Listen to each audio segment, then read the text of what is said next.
علیکم ورحمۃ اللہ وبرکاتہ۔ اصل میں ایک زمانے میں سپاہی صحابہ اور سپاہی محمد کے درمیان جو کشاکشی کی صورتحال رہی ہے، اس میں اصل میں یہ نعرہ لگا ہے شیعہ کافر کافر کافر، جو نہ مانے وہ بھی کافر۔ یہ جو موقف ہے بالعموم درست نہیں ہے۔ ائمہ اربعہ چاروں جو ہیں وہ شیعہ کی عمومی تکفیر کے قائل نہیں ہیں۔ شیخ الاسلام ابن تیمیہ رحمۃ اللہ علیہ سب سے سخت ہیں منہاج السنہ میں، جنہوں نے شیعہ پر کلام کیا ہے، بلکہ منہاج السنہ کا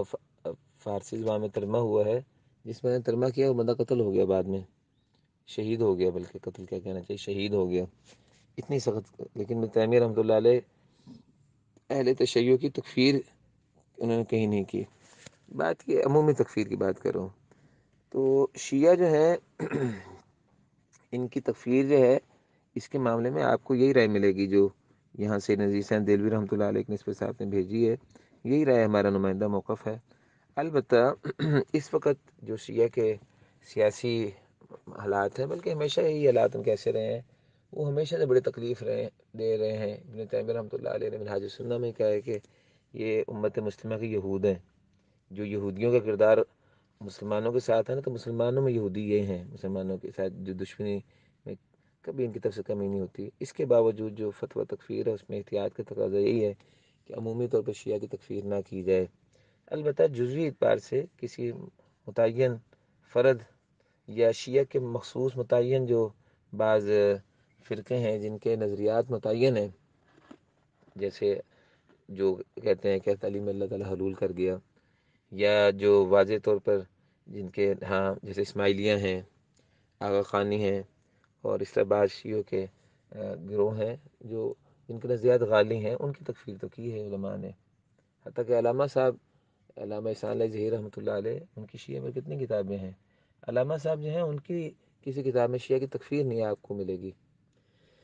ویسے بھی تکفیر جو ہے نا شرک اصل مقصود نہیں ہے۔ تکفیر کا بیان کفر تو شرک مقصود ہے، یہ بتانے کے لیے کہ معاملہ کتنا نزاکت والا ہے، لیکن فاعل کفر یا کلام کفر کا قائل جو ہے، اس کی تکفیر کا مسئلہ جو ہے نا، یہ مقصود لذاتی نہیں ہے، مقصود لغیری ہی ہے۔ خارج میں بعض ایسے فوائد اگر محسوس ہوں یا ضرورت محسوس ہو کہ اس فتوے کا کوئی فائدہ ہو سکتا ہے معاشرے کی فتوت میں، فتوے کا مطلب ہے معاشرے کا جو فتوت بخشے، جوانی بخشے، تو پھر ایسے فتووں کی ضرورت، ورنہ وہ فتوے جن سے معاشرے فساد کے کوئی فائدہ ہی نہ ہو، تو ایسے فتوے داغنا جو ہے شریعت کا قطعاً مقصد نہیں ہے۔ تو بیان کفر شریعت میں مقصود لذاتی ہی ہے، اور تکفیر یعنی متعین طور پر کسی شخص کی تکفیر، یہ جو ہے نا یہ شریعت کے اندر مقصود غیری ہی ہے، عام طور پہ جائز نہیں ہے۔ امام ابو یوسف رحمۃ اللہ علیہ فرماتے ہیں کہ امام ابو حنیفہ سے 10 سال اس مسئلے میں میری بات چیت رہی ہے، شرح طحاویہ میں موجود ہے، تو 10 سال بعد ہمارا اس بات پہ اتفاق ہوا کہ ہم بیان کفر کریں گے، متعین تکفیر نہیں کریں گے۔ معین تکفیر کے سلسلے میں اہل سنت کے یہاں بڑی حساسیت ہے، اس لیے روافظ کے جو یہ جو اہل تشیع کے جو مسائل ہیں، ان مسائل میں بھی اسی طرح کا پہلو جو ہے وہ ہمیں اختیار کرنا چاہیے، اور دو انتہاؤں میں نہیں جانا چاہیے۔ باقی جہاں تک یہاں مسئلہ حلال کا آیا ہے، اہل تشیع کا کھانا حلال ہے کہ نہیں، تو جو اہل کتاب کا